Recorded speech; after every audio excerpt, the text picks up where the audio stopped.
welcome everyone to another broadcast of The Soul of the Everyman on the ArtistFirst Radio Network. All past broadcasts are podcasts. Find them at ArtistFirst.com. We welcome your questions and comments. Please use DJ at ArtistFirst.com. And now, your hosts, the only ones who really know what the heck is going on. It's Michael and Margaret Lyons. I don't know if we know what's going on. No, we haven't a clue. We haven't a clue. In fact, I expect that we don't know what's about to happen. Yes. Many unexpected things wind up coming up in this show. And that's part of the gem of where we live, the universe that we live in, is that you really, if you want to be disappointed, just start expecting things. This is true. It's true. And I expect that the people out there, all you wonderful fans, were thinking that you might have a good show tonight. And the jury's still out. All right. But we expect that we'll pull something off. And that's what tonight's show is about tonight, isn't it, Margaret? Yes. Actually,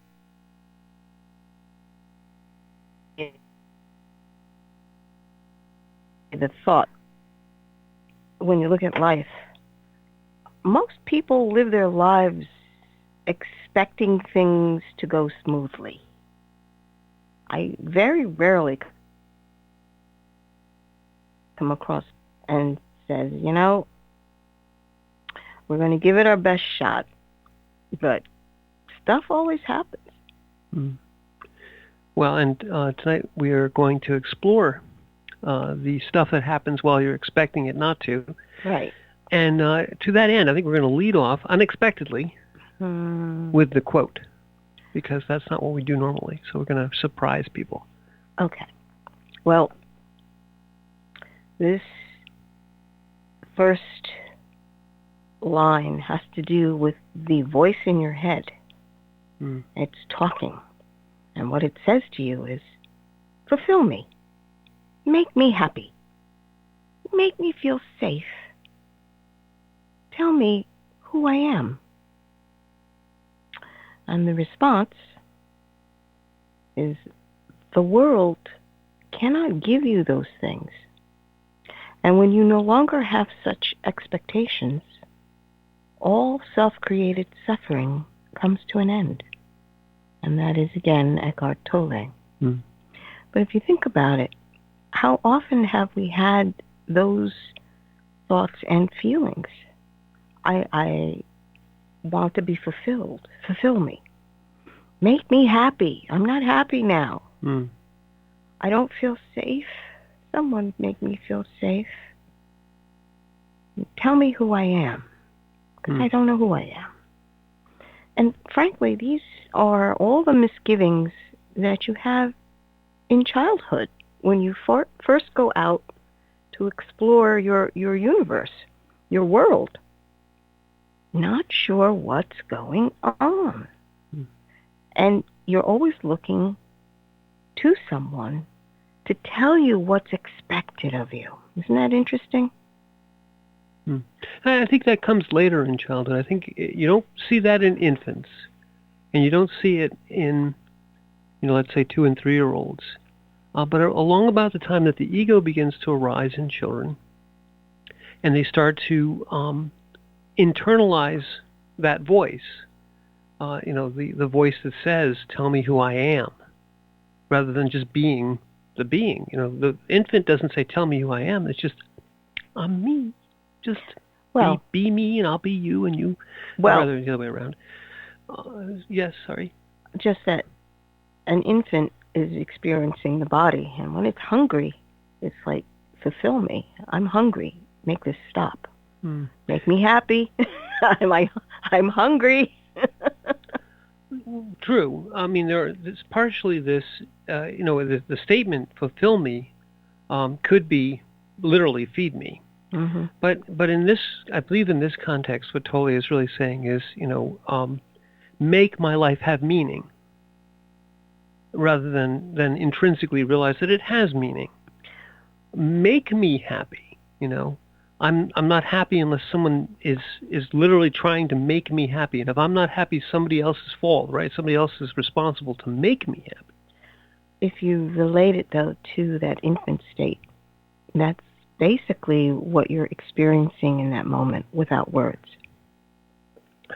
You are feeling hungry or uncomfortable, and you cry. And that's when hands come to help you get through whatever this is, because you certainly can't tell your mother or your father what you're feeling.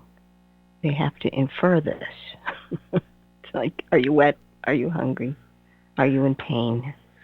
Okay, I agree with you. I'm not saying that those intrinsic, that's what the problem with this, a little bit of the problem with this, I believe, is those are basic human needs: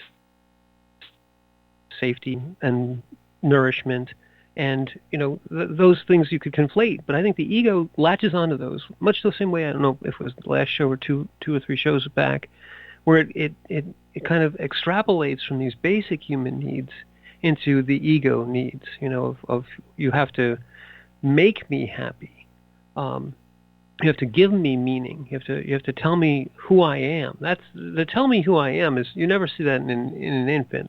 They just know who they are. They're themselves, and they are appreciating the universe in the moment of now, almost without any filter. No, I agree with that. It's when you become more socialized.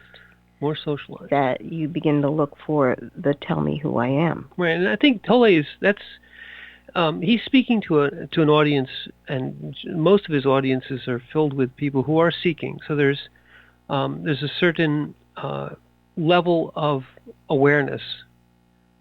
In fact, I think one of the things that I remember, just to digress for a moment, is that he says, if you're watching my lectures and you find yourself bored and thinking, what is this guy talking about?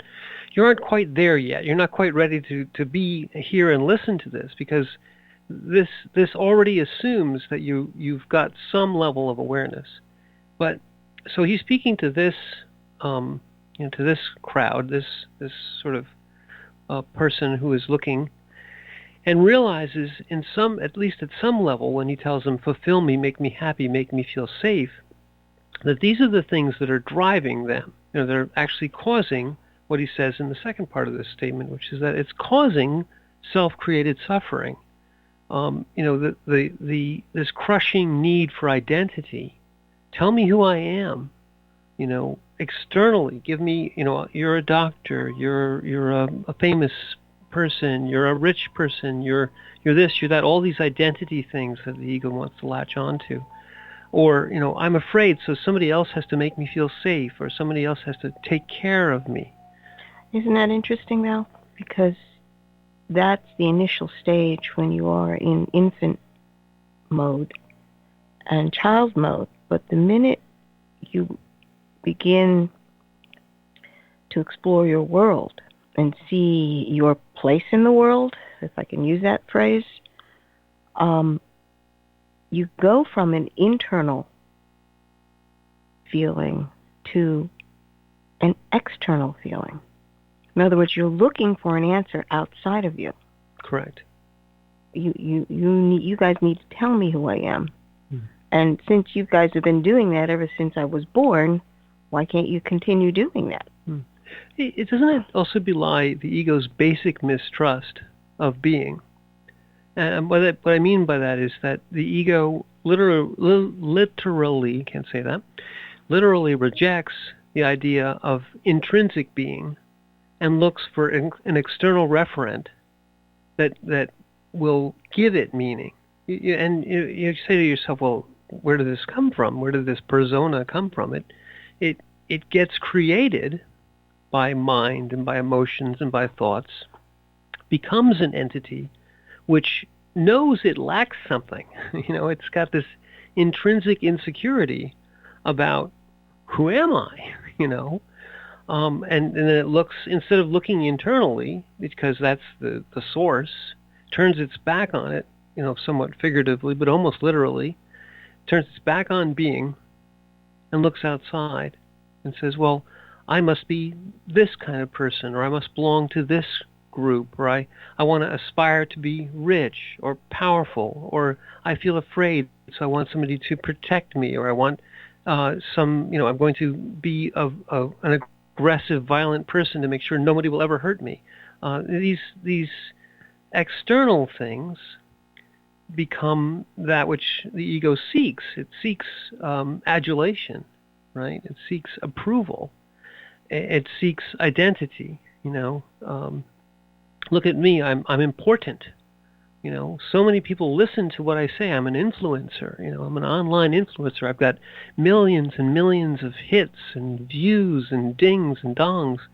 And that makes me important. And everything I say, everyone's hanging on my every word. And the world can't do without me, because then the world wouldn't be complete without me, and that whole story. Yes, it's a story. And what do the Buddhists say? If you want to see the effect of a life, put your finger in the water, and then withdraw your finger. Right. And where's the mark of the life? Well, the life lived. The life is a being, but you are a finger in the water. And when you remove your finger, the water remains undisturbed. Well, and that's good and correct. It's a ripple effect, but then again it goes back to stillness. To stillness. And it's being able to connect with that stillness. Yes. Is key, because this outward rippling that you're doing, trying to make a mark in your world. But when you begin to understand that that's just flow. This is flow. When I extend a piece of myself out and touch that surface or the water, just touching that water, for an instant, there's a ripple. And it looks like I am manipulating my world. And there is a delight in that, mind you, just being able to see that you're participating with it. But if you go into this point of, I want to control this, that is an upward battle, because it's much more vast than you are. So as a child, they may extend a finger and touch. It's wonderful watching children playing with water, honestly. They touch it, and they watch it, and they see what happens, and then what do? They put both hands in, splash, and try to make the water respond to it as much as they possibly can. They're splashing themselves, they're splashing anybody else in the area. They're just like, whee, this is fun. But then it goes back to stillness. And realizing that was just an exploration into another medium, another part of this world, and not sit there and identify that I'm the one who controls this water and it's going to do what I want it to do. Exactly. It's realizing that there is an element of that happens for a number of people, where they believe that they can control it all. And I guess that's fine if you're just looking at this one basin of water. Yes, you are the one in charge of your basin. But water is vast, especially when you begin to see where it all comes from. And the bodies of water that do exist around you. It's a beginning. It's a play point. It's what can I do with this small pond? Well, it's interesting. I like everything you just said there, because the ego imagines the basin of water to be the ocean, and then tries to control it. In doing so, it identifies. You're exactly right. The ego identifies with the water and says, "What I do is who I am." The way the water reacts to me. My influence, the control I have. Mm-hmm. And others telling me how much control and how wonderful and how I can make the splashes and how the basin rocks and all that. You can stretch the analogy as far as you want. But in fact, the ego sees the ocean as vast because the ego is so incredibly small, and it wants a basin, it wants boxes, so it can contain the ocean.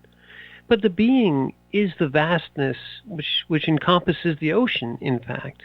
And the ego comes from that and sort of rejects it, denies it, if you will. And if you really want to have a mark, to place a finger in the water and leave a mark, a true mark, that's those eternal moments. Those are those moments of now. Those are why when you connect up with being and you create a work of art, that the essence that you put into it, and we've talked about this before, the essence that you put into it echoes down through the centuries. And so that you can look upon a work like the Pietà, for argument's sake, and feel the essence, the eternal moment which helped bring that into existence. Those things aren't ego creations. Those things are creations of being expressed in the world. And they do leave a mark.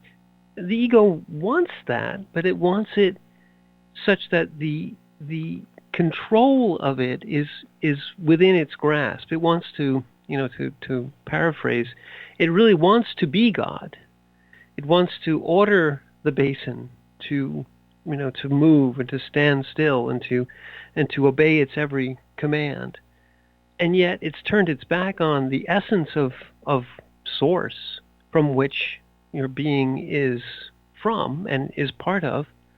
And that is the vastness. It does contain the ocean, but the ego wants none of that. It wants its basin. It wants that little. It wants the little piece that it believes it can really control. Right. And those are, by the way, the basin is full of expectations about what the ego is sitting there going, I'm going to do this, and that's going to happen, and these people are going to listen to me, and this one's going to do exactly what I want, and this one over here is going to be trouble, so I'm going to make sure I block them, and all the expectations. And when the basin doesn't behave, because even that basin, even the tiny little pool of water, the little bucket, even that doesn't react well to the ego's commands. Even that is beyond its capabilities. And so it's endlessly frustrated and endlessly insecure as it tries to control its little itty-bitty basin, tries to make it smaller and smaller and more rigid. And right. Yeah, when you basically get into a situation where you're trying to control something a certain way, it's got to do it this way, no other way, this way. That's when all those structures and boundaries and the manipulation starts coming in, and water will do what water will do. It always just flows to the lowest point. And I do remember watching kids one time. They wanted the water to go uphill. And try as they may, wasn't working. So after doing that for a bit, it's like, well, all right. And they began to play with the water going downhill. And this is how we learn. Well, the expectations that everyone has when they're, when people are when people are using their ego to identify themselves, particularly, when we're, especially when we're, when we're looking at the world as something that needs to be controlled, or we're looking at the basin, the basin, the idea that the ego has is that if I narrow down exactly what what's in front of me, down narrower and narrower and narrower, smaller and smaller and smaller, then I'll finally be able to control it. And it does that really in many ways out of fear. The whole idea that the ego has is that if I narrow everything down, I can control it, and that's really the thing that Tolle is mentioning in his quote, is that the ego's expectations, and he mentions a few of them there: fulfill me, make me happy, make me feel safe, tell me who I am. There are really many, many, many more. What the ego is looking at when it looks at the world is based on these needs, and on its primary need, its overwhelming need to be fed, if you will, to have its existence vindicated, or its existence validated more than anything else. Yes, validated. The ego's need to have its existence validated at all times makes it, in essence, look to the world as an external confirmation of its own existence. What do I mean by that? If the ego looks at the world and says, I'm important, so that every word I say should have meaning, should have impact. That's a great way of putting it. It should have impact. If I'm important, then when I say something, it's like the old commercial. When so and so talks, people listen. In fact, isn't this a great thing, Margaret? The ego, and you find this in egos all the time. The ego believes that every word it says is being listened to. That everyone is, when it sees somebody, and you had this experience, it sees a couple of people across the room, looking at each other and talking, and it can't really hear it. It makes up this whole idea, well, they must be talking about me, and I wonder what they think about me, and maybe they don't like me, and maybe I should feel mad at them, and I should do something. And are they laughing at me? They're laughing at me. Mm-hmm. Or if they come over and they want to, if they pass by me, why didn't they say hi? And this one's, she's looking at me mean, and this guy probably thinks that he can tell me what to do, and so the ego makes up this huge story where everyone in the world is concerned about it. That it's either out to get me, or it's listening to me very carefully and making sure that I'm always happy and that I'm always fulfilled, and if I'm inconvenienced in any way, then everyone has to drop everything and run around as quickly as possible to make sure that my way is smooth, because I'm important.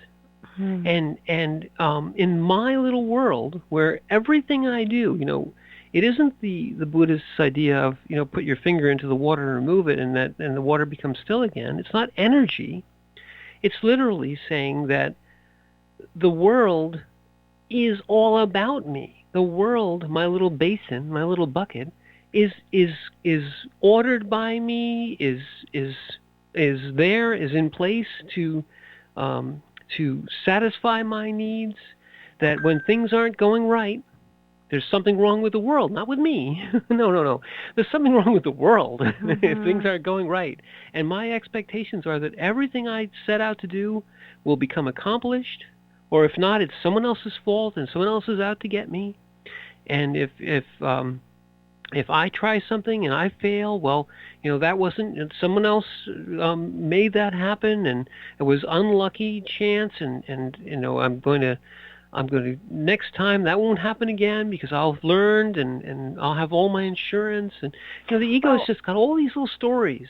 Right. Well, the foundation of that is I'm always right. Whatever my perceptions are, however I take it, is always right. Mm-hmm. The rest of you don't understand, but I'm right. This is my world, so I am the center of it, which is the foundation, of course, of narcissism. But it is the foundation of narcissism. You're right. Pretty much. I mean, you think about the story, the Greek story of Narcissa. What was his name? Narcissus. Yeah. Narcissus. And he basically is looking into a pool of water and sees himself and falls in love with himself, his image. And water again, isn't that interesting? Well, it's the reflection. Yeah. This is basically telling you that what you're trying to do is manage that little bit of water in some way, shape, or form, and it should look a certain way. It should reflect me. And it should reflect me to perfection. I'm in love with me. I'm perfect. How can you say otherwise? So, and this is a problem we as human beings have had from the get-go. One of the reasons why you have all these little myths and stories. It's just giving you a vignette of, okay, this is what's going on in your head. But if you allow for that piece of knowledge, you take that and you understand, well, that's just kind of part of what we see as we interact with our world. It is the surface reflection of how we see ourselves in the world. And well, it's how the ego sees itself too, yes. Right. And it's a two-dimensional description of who you are. You look in the mirror, it's like, is that you? Is that really you? That's just two dimensions reflecting a light image back to you. But that's not really you. It's just sort of how you appear in a physical form. And we become enamored of this. It's got to look a certain way. And it's fascinating to me because you when you begin in that mode, then you are literally looking to perfect that image. And you're literally going to be suffering constantly. Right, because the image is never perfect. You're always tweaking something, or, I should lose some weight, or maybe I should go to the tanning salon, or maybe if I dye my hair a different color. How does this look? Do I look fat? The typical. And all that's external, and yes, not only that, but that's a wonderful point. Is that, the tale of Narcissus is a tale of the ego, and when you say somebody's very ego-driven, you're saying they're very, as you said, narcissistic. That whole idea of the expectations not meeting the reality. It really encapsulates, what Tolle is talking about here. The ego endlessly suffers. In fact, if you're driven by ego, if you're driven by this endless cycle of expectations, one of them is, I'm always going to be young, I'm always going to look good, I'm always going to, have this powerful, attractive persona that everyone wants me to be their lover, or wants, can't have me. I'm the ideal man. I'm the ideal woman. And when reality shows you that you're fat and balding, for argument's sake, it causes suffering. And you say, well, yeah, maybe I got to go to the gym. I got to go here, and in my online persona, I'll just change my avatar so that I look a lot, younger and more svelte than I do actually. And so you endlessly have this, this layer upon layer upon layer of illusion. And at the root of it, the ego is sitting there cowering in the corner, suffering that it can't. That actually people aren't really listening to it, and that things do actually go wrong, and that everything I've done and it never works out for me, and everyone's out to get me, and this endless litany of internal voices telling you how critical and how you can't get things to work ever for you. Well, it's basically taking at a foundational level for how you live, that it's got to be an outward reflection. Must be an outward reflection. So you become concerned primarily with only those outward forms. What is it? What the last show we did had, or was the time before, the dating apps. Yes. And you're basically choosing these outward forms that you feel is necessary for you to be happy. You're choosing an outward form for your significant other. He should be 6 feet tall with a six-pack and have an income of 6 figures. And those are some expectations. But this is focusing on a relationship that is strictly surface. There's nothing deeper there. And you have to be very careful of what you ask for. Because if that's the only thing you're asking for, you may very well get it. And then Wait a minute. And sit there and still say, fulfill me. Make me happy. Make me feel safe. Tell me who I am. Because all those surface things don't answer any of those questions.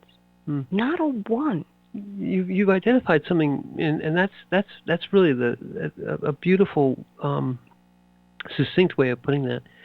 Is that the ego's desires, that it will never age, is fraught with it. At its very kernel, reality will argue with you and win.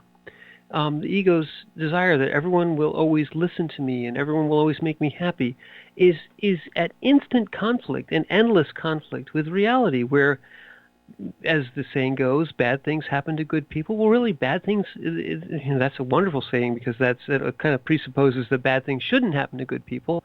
But in fact, bad things and wonderful things and just everyday ordinary things happen to everybody. And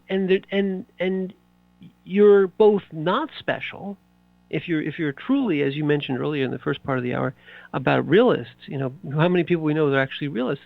A true realist says, I'm not special in the sense that somehow I'm going to be deferred to, but I am unique.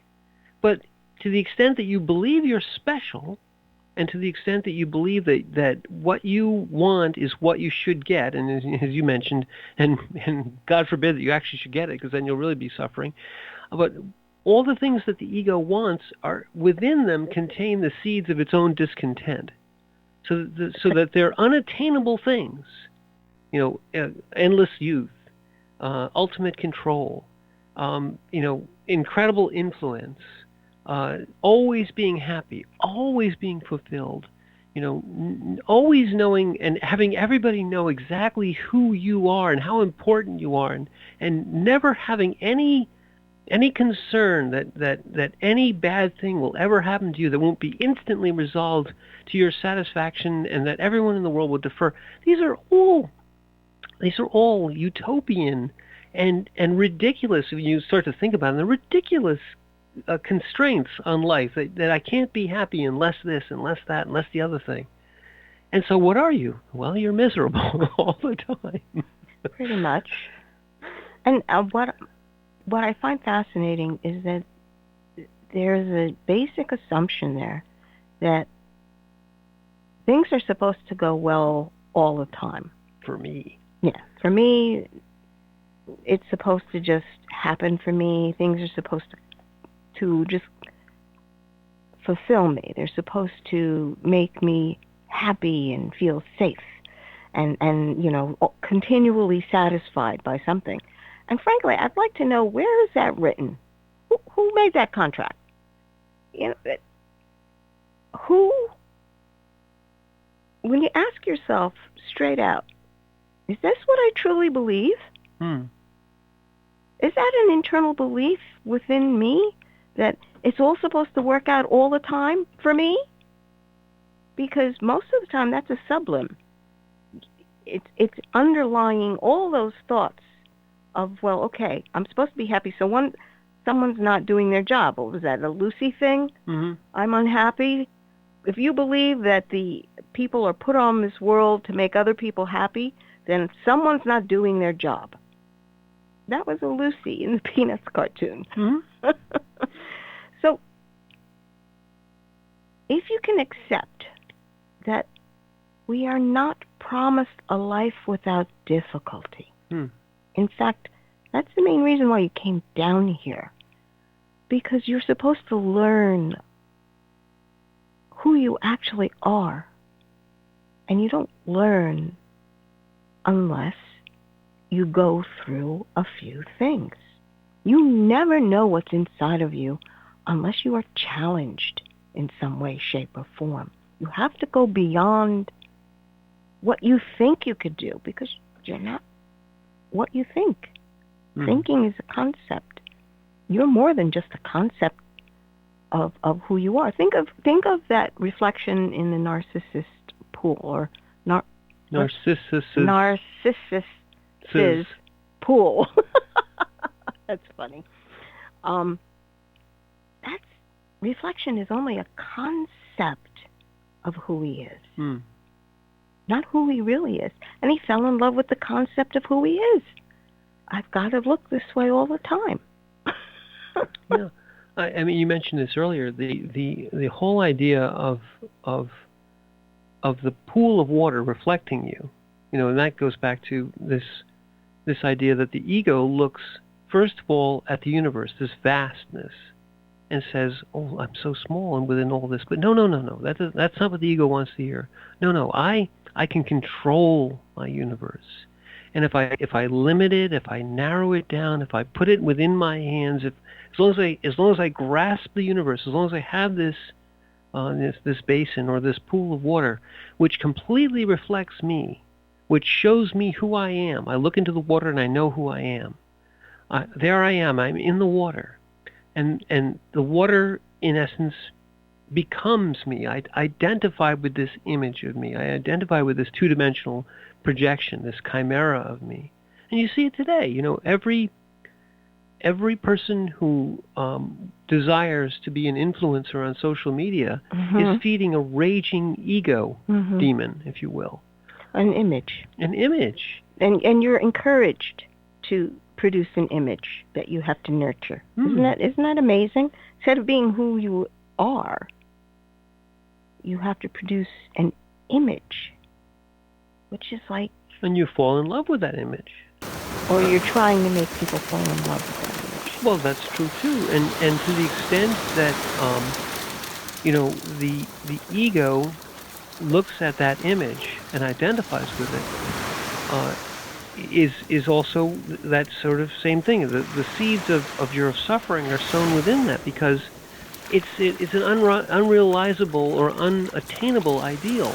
If you look at your avatar as being you, well, your avatar is deathless and changeless and always handsome or beautiful. And, in the world that the avatar creates, every word that it utters is important, and that every, millions upon millions, people say, well, I have millions and millions of hits and likes and followers and dings and dongs. Well, that level of interaction with the water is all image. Every piece of that is, to use a word, is phony, is fake.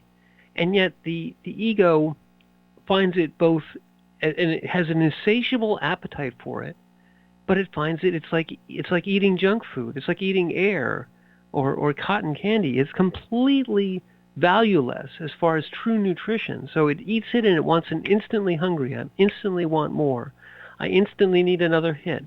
There's a whole group of studies about addictive behavior, and they generally talk about the dopamine pathways in the brain, the pleasure centers, if you will, and addictive behavior, which can take many, many, many different forms. All these different addictive behaviors run through the same sort of dopamine channel in the brain. There's a reinforcement channel here. Well, this is to say that reinforcement channel gives no fulfillment. If you give laboratory rat, if you fit them out with a button, which when they press it gives them a hit in the dopamine center, they will press that until they starve to death.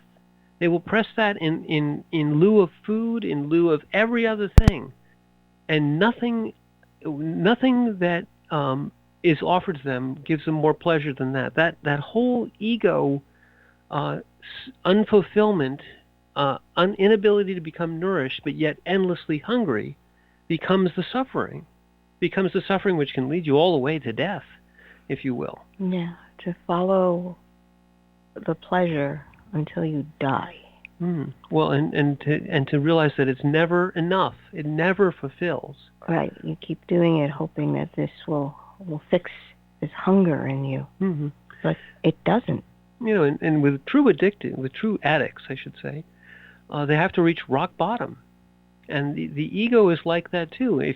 In Tolle, this is one of the ways that people get to the next level, is that you can follow this road all the way down to the rock bottom of the ego has suffered enough and finally exhausts itself, finally comes to the end of itself, realizes that there's still more, and then can finally transcend it, but after a lot of suffering, unfortunately. I think what happens is that part of you, your soul part, gets set up with this ego machination and says, enough. We've done this multiple times before, and you want me to do the same exact thing again, and it's going to be the same result. So I am choosing something else because I'm sick of it. It takes a long time to become sick of it. It takes a long time for an addict to hit rock bottom. The Buddhists would say, or that it takes, or the Hindus perhaps would say, multiple lifetimes to get through and burn through all your karma, go through multiple cycles of samsara, multiple cycles of incarnation and suffering. But there it is. All of them is about the expectations. How do you get out? Do you want to let go of the expectations? That's really exactly it. That's really the core question. If you're sick and tired of being sick and tired, yeah. Do you want to take a step in a whole different direction? And not repeating the addictive patterns, but breaking them. And the trouble with that, of course, is it's going to be painful. And if you realize that this is just an impulse, pain is an impulse for you to move in a whole different direction.